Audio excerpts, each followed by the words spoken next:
Imagine a world where the rich get richer and the poor seem trapped in an endless cycle of struggle. If this sounds familiar, it's because the very framework of our current socio-economic system was predicted and fiercely critiqued by a man born over 200 years ago. His name? Karl Marx. A revolutionary thinker who shaped modern politics, economics, and social movements across the globe. Whether you agree with his theories or not, there's no denying the influence of Marx's work on our understanding of society and history.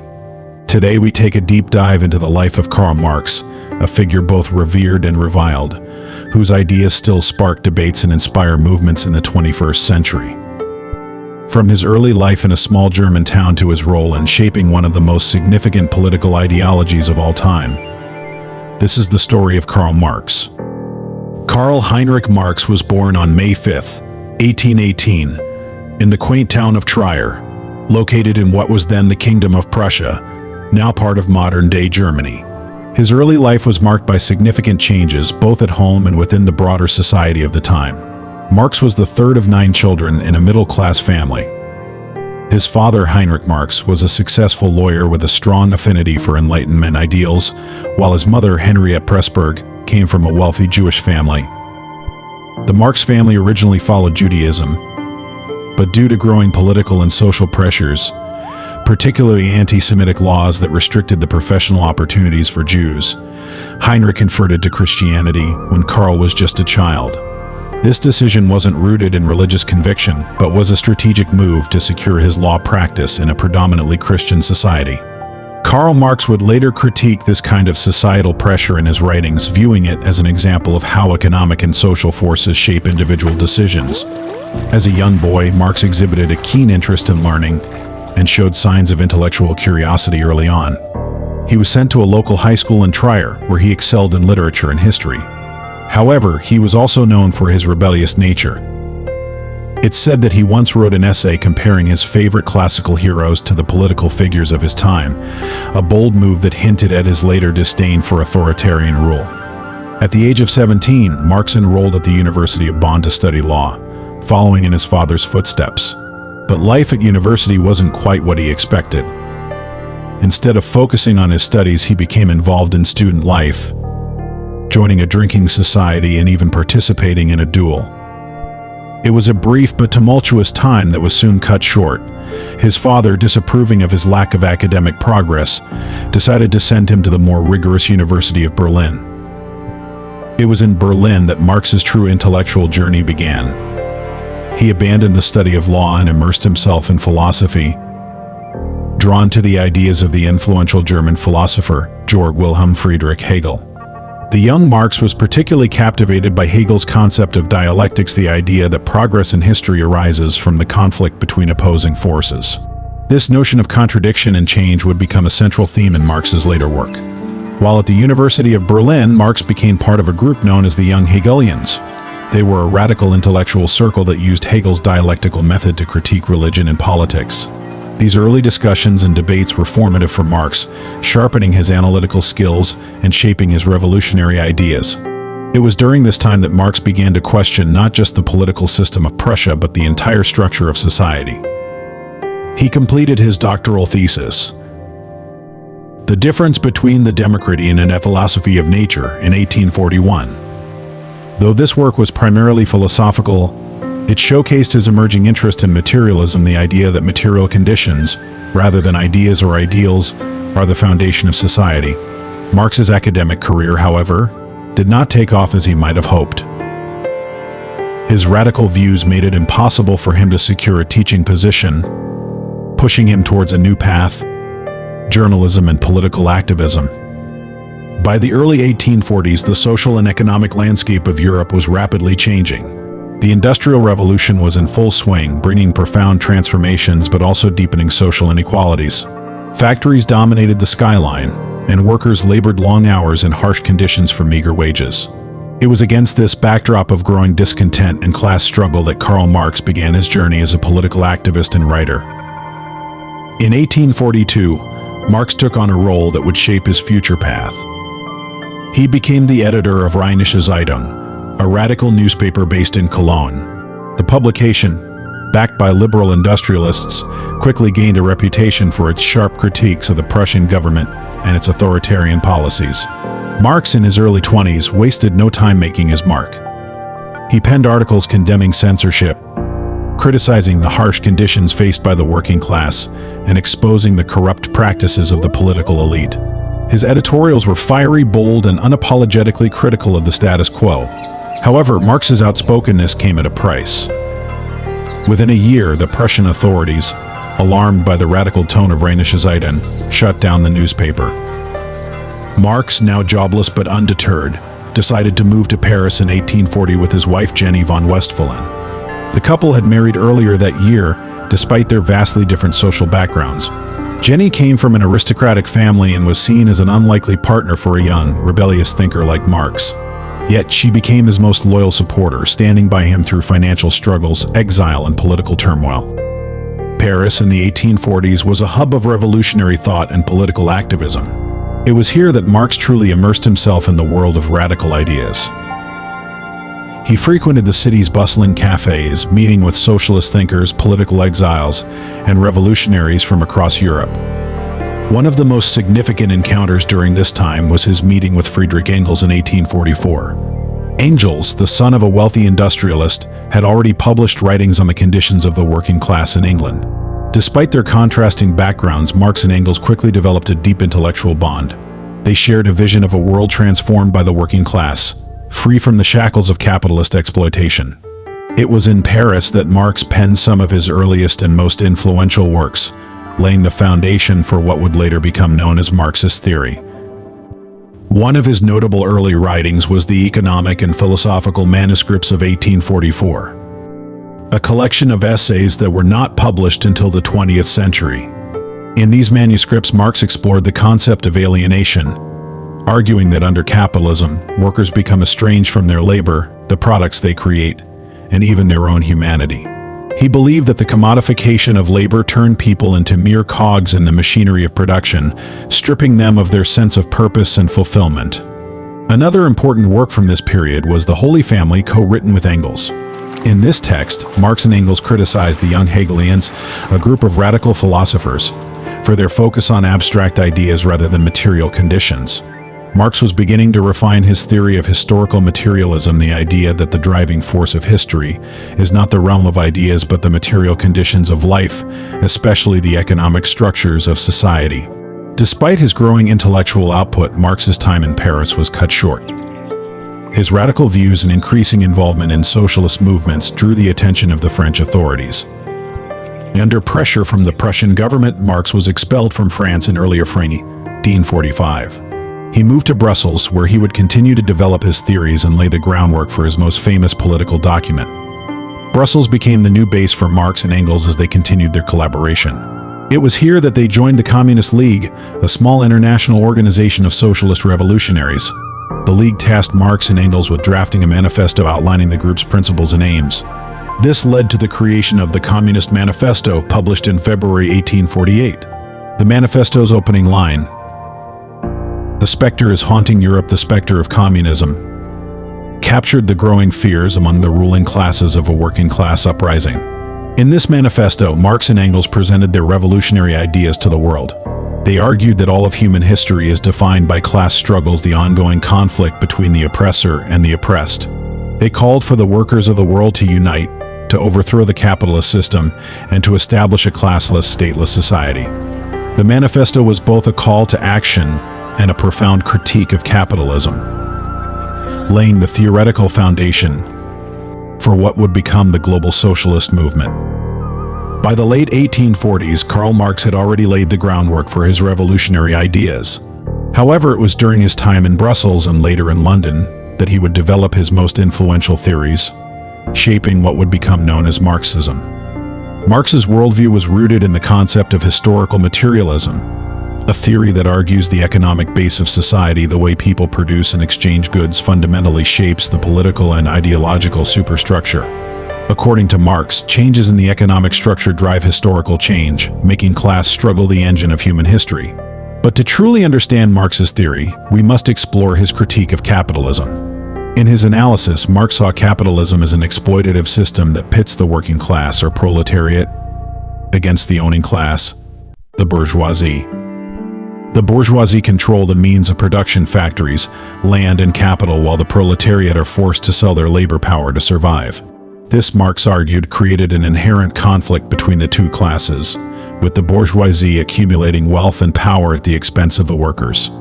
Marx was particularly concerned with the concept of surplus value, a key element of his economic critique. He argued that the value of a product is determined by the amount of labor put into it. However, under capitalism, workers are paid less than the value of what they produce, with the difference, the surplus value, being appropriated by the capitalist as profit. This exploitation, Marx believed, was the root of social inequality and the driving force behind the capitalist system's inherent instability. Marx's analysis went beyond economics. It was also a critique of the social relations formed under capitalism. He described how the system commodifies not just goods but also human relationships, reducing individuals to mere instruments of production. In this process, workers become alienated from their labor, from the products they create, and from their fellow human beings.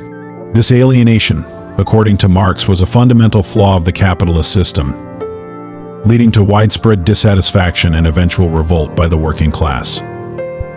Another cornerstone of Marx's theory was the idea of the dictatorship of the proletariat.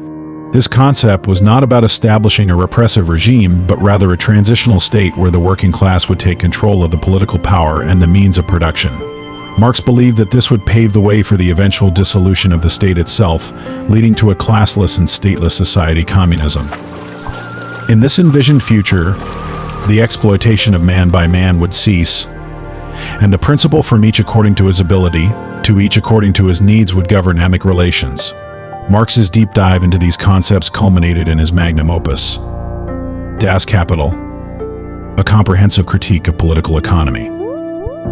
The first volume was published in 1867, with subsequent volumes completed by Engels after Marx's death. In Das Kapital, Marx laid bare the mechanics of capitalism, analyzing how the system functions, how it accumulates capital, and why it inevitably leads to crisis. He argued that the capitalist drive for profit leads to overproduction, market saturation, and economic downturns, which ultimately make the system unsustainable. Das Kapital was not just a critique of the capitalist economy, it was also a revolutionary text that sought to expose the contradictions within capitalism and to provide the working class with a theoretical weapon in their struggle for liberation. Marx's work was dense, filled with complex economic theories and historical analysis, but it was groundbreaking. It gave birth to a new way of understanding the world, one that would inspire movements, revolutions, and political ideologies across the globe. As Marx continued to develop his theories, he remained deeply involved in political activities. He helped found the International Workingmen's Association, known as the First International, in 1864. The organization aimed to unite various socialist, communist, and anarchist groups across Europe and the United States, advocating for the rights of workers and the overthrow of the capitalist system. Marx's speeches and writings during this time were a rallying cry for the international working class movement, emphasizing solidarity and the need for revolutionary change.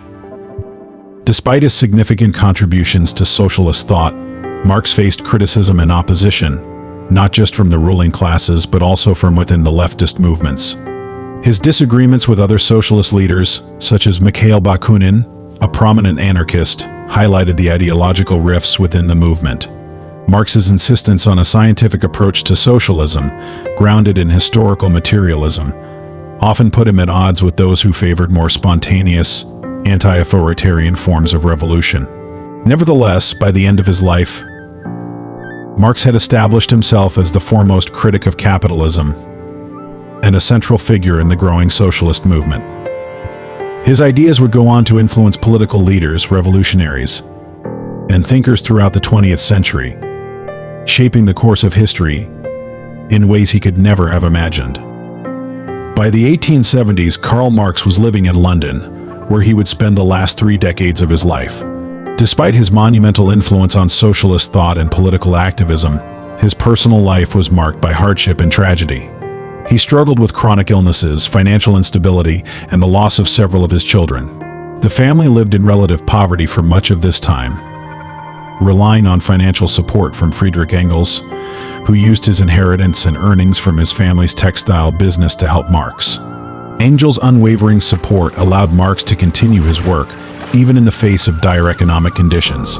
During these later years, Marx was not idle. He continued to write, research, and correspond with political activists around the world. His health, however, began to deteriorate in the 1870s. Despite frequent bouts of bronchitis and pleurisy, Marx remained deeply engaged in his intellectual pursuits. He spent countless hours in the British Museum's reading room, immersing himself in economic data, historical documents, and works of political economy. His research focused on the dynamics of capitalism, particularly its recurring crises and the social relations of production. Marx's commitment to his work was unwavering, but the stresses of his personal life were ever present. The deaths of his children, Jenny Caroline and Jenny Laura, were especially devastating. His wife, Jenny von Westphalen, passed away in 1881, a loss from which Marx never fully recovered. His grief compounded his health issues, yet even in this period of profound personal loss, he continued to refine his theories, laying the groundwork for future revolutionary movements. On March 14, 1883, Karl Marx passed away in his study chair. He was 64 years old. His death was largely unremarked at the time. Only a handful of close friends and family attended his funeral at Highgate Cemetery in London. Among the mourners was Friedrich Engels, who delivered a poignant eulogy. Engels famously declared, "On the 14th of March, at 2:45 in the afternoon, the greatest living thinker ceased to think." Marx was, before all else, a revolutionist. His real mission in life was to contribute, in one way or another, to the overthrow of capitalist society and of the state institutions that it had brought into being. Engels recognized that the world had lost a profound thinker whose ideas would resonate far beyond his own time.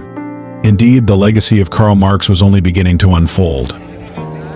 After his death, Marx's ideas gained traction among socialist movements and intellectuals across the globe.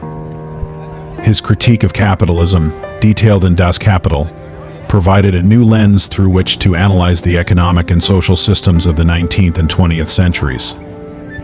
It inspired labor movements, political parties, and revolutions, particularly the Russian Revolution of 1917.